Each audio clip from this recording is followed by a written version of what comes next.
What if you had a choice between a musket and a bow?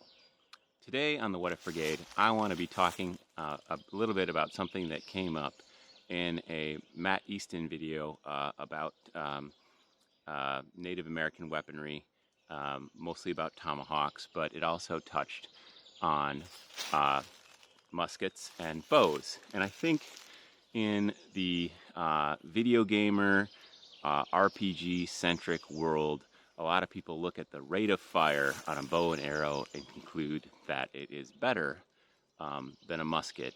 And this can be true in certain circumstances. It's very interesting. On the East Coast of the United States in colonial times, the bow was rapidly replaced. Even Native Americans who had been using the bow and arrow for many years, when they had access to firearms, they used them.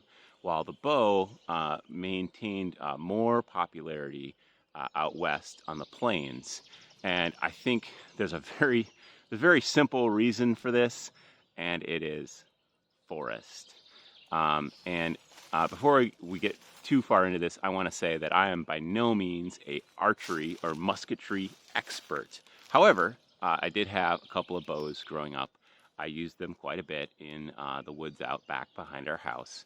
I have shot muskets before. Everything I'm going to be talking about today is very basic. So this is not the expert level end all be all of musketry and archery. However, what I'm going to say is things that I have seen, and then also that things that other experts have confirmed. So you're welcome to check out other archery or musketry channels for more information on this. But essentially, rate of fire probably rate of fire doesn't. The rate of fire or the rate of shooting arrows probably doesn't matter that much in most circumstances. The vast majority of the time, people aren't using muskets or bows for warfare. They're using them for hunting. And in a hunting situation, you typically do not get a second shot. And so your first shot is what matters, and the fact that the musket is loud and is a pain to reload doesn't really matter if you hit, and it doesn't really matter if you miss either, honestly. And the smoothbore musket especially has a tremendous amount of versatility compared to a bow. A musket can hold birdshot, it can hold buckshot, it can hold buck and ball, it can hold a big musket ball, and this can be used on essentially any kind of game in North America. I don't know if you've ever thought about the concept of trying to shoot a duck or a rabbit with a bow and arrow. I'm not saying that an expert hunter could not do this, but it's really hard. It's really hard. Where doing the same with a musket is not incredibly difficult. You put some birdshot in there, and you're going to be fine. And I think particularly on the frontier, particularly on the East Coast frontier, a lot of, even when we're talking about warfare situations, getting food during warfare is incredibly important. Native Americans often served as scouts in various militaries. The role of a scout isn't necessarily to stay back with the supply wagons where all of the food and supplies are. It's to get out there in the woods and look for stuff. And so if you are performing scouting duties, or if you are in a small group of warriors, whether you are a colonist or whether you are a Native American or whether you're a mixed group with both groups of people, you're going to have a lot of advantages hunting with your smoothbore musket as opposed to using a bow and arrow. Even though, obviously the bow and arrow is probably going to be cheaper, and you can make and repair a lot of the items locally. You're going to have a lot of advantages. Also, it's relatively easy to carry 100 rounds for a musket in a pack, especially if you've got a horse. 100 arrows is really a hassle. And you say, well, you can retrieve the arrows as long as they don't break. As long as they don't break, that's true. But again, you're talking about extra steps. Okay, if you miss, you got to go retrieve the arrow. You got to go look for it. You might not find it. It might be broken. Where you don't have to worry about retrieving a musket ball, and your pack's going to get lighter as you use them. But for the most part, you're um, you're going to be carrying enough that it's not really going to matter, and it's not really that big and bulky, so not as much of a problem. The weight of each arrow in grams is going to be more than the weight of a round from a musket in most cases. Uh, the other thing that I think particularly pertains to the forest is um, the arc of an arrow versus the arc of a musket ball. And I think that a lot of the times, people overlook, of course, a musket ball can be deflected by a relatively small branch. They are not they're not cannons, and a relatively small branch can, even if it does, it might not stop the musket ball, but the musket ball may not go where you were intending it to go. And this is also true for arrows. But the arcs of these two tools, weapons, hunting implements, are very different. In If you look at archery, archers will talk about how it is possible to arc an arrow over a certain obstacle. So even if there is brush in front of an animal and kind of blocking your view, you may be able to hit it with an arrow by sending the arrow over the brush, where that does not work with a musket. Um, the musket has an arc, but not that kind of arc. It's not gonna drop 5 feet right after the bush. Um, Arrow isn't really either. It's not gonna drop a foot right after it goes over a branch. That's not really gonna happen.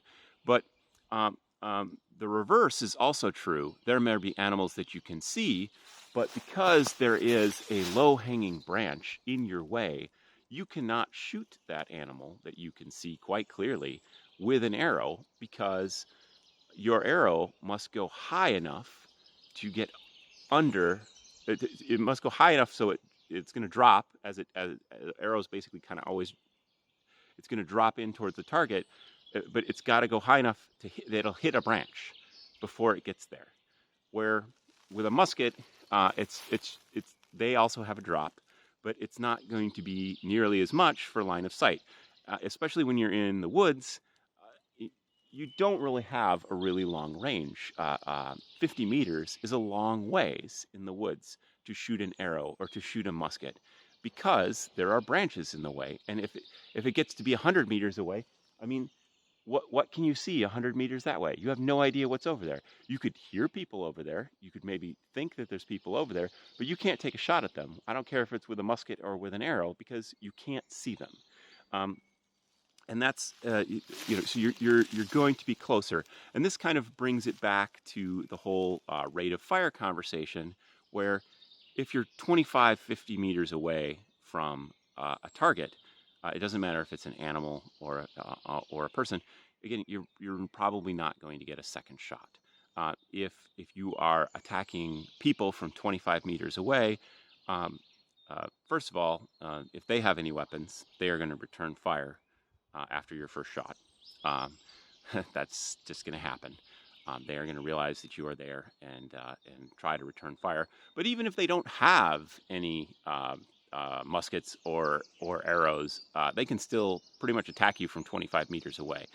It is going to be incredibly difficult for you to reload either a bow or a gun in the face of someone charging you from 25 meters away. I know everyone thinks they're Legolas and they're going to shoot 3 arrows before somebody covers 25 meters. But if that person has a tomahawk, you're probably going to be wanting to ready your knife, ready your tomahawk you're not going to be wanting to stand there and see how many arrows you can get off before they run 25 meters, because it is incredibly distracting to have somebody run at you with a tomahawk.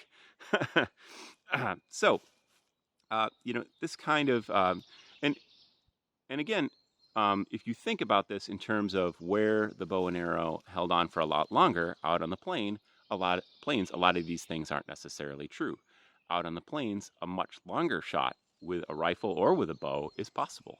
Out on the plains, it is possible that you could shoot multiple times before someone could cover the distance to get to you. They could be 100 meters away.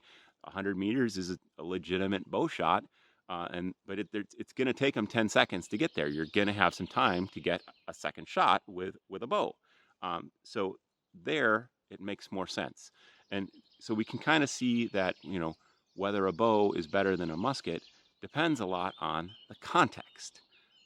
If you're talking about a tightly enclosed space, or you're talking about um, uh, uh, heavily wooded areas, then a lot of times the firearm is going to be better, because you're not going to have an opportunity to reload anyway, and it's going to do a better job of managing the arcs and angles of where you are. So, um, you know, I know that some gamers and RPG enthusiasts out there might be typing angrily into their keyboard, but the rate that a weapon can shoot is not necessarily the end all be all of how good something is, as a weapon, as a tool. It is one factor, and you have to consider all the other factors that go into how you're using it, where you're using it, what you're trying to accomplish. Um, I think particularly when we're talking about in the wilderness, if you are out exploring or something like that, the the idea that you can get off many shots in a row, and quickly exhaust your ammunition is probably not the advantage that most people think it is. The ability to take your time and think about what you're doing and pick the right moment to take your shot is much more important when you aren't going to be able to resupply anytime soon. So, this has been the What If Brigade. What if you were choosing between a musket and a bow? Um, what do you think? Put your comments down below. Have a great day.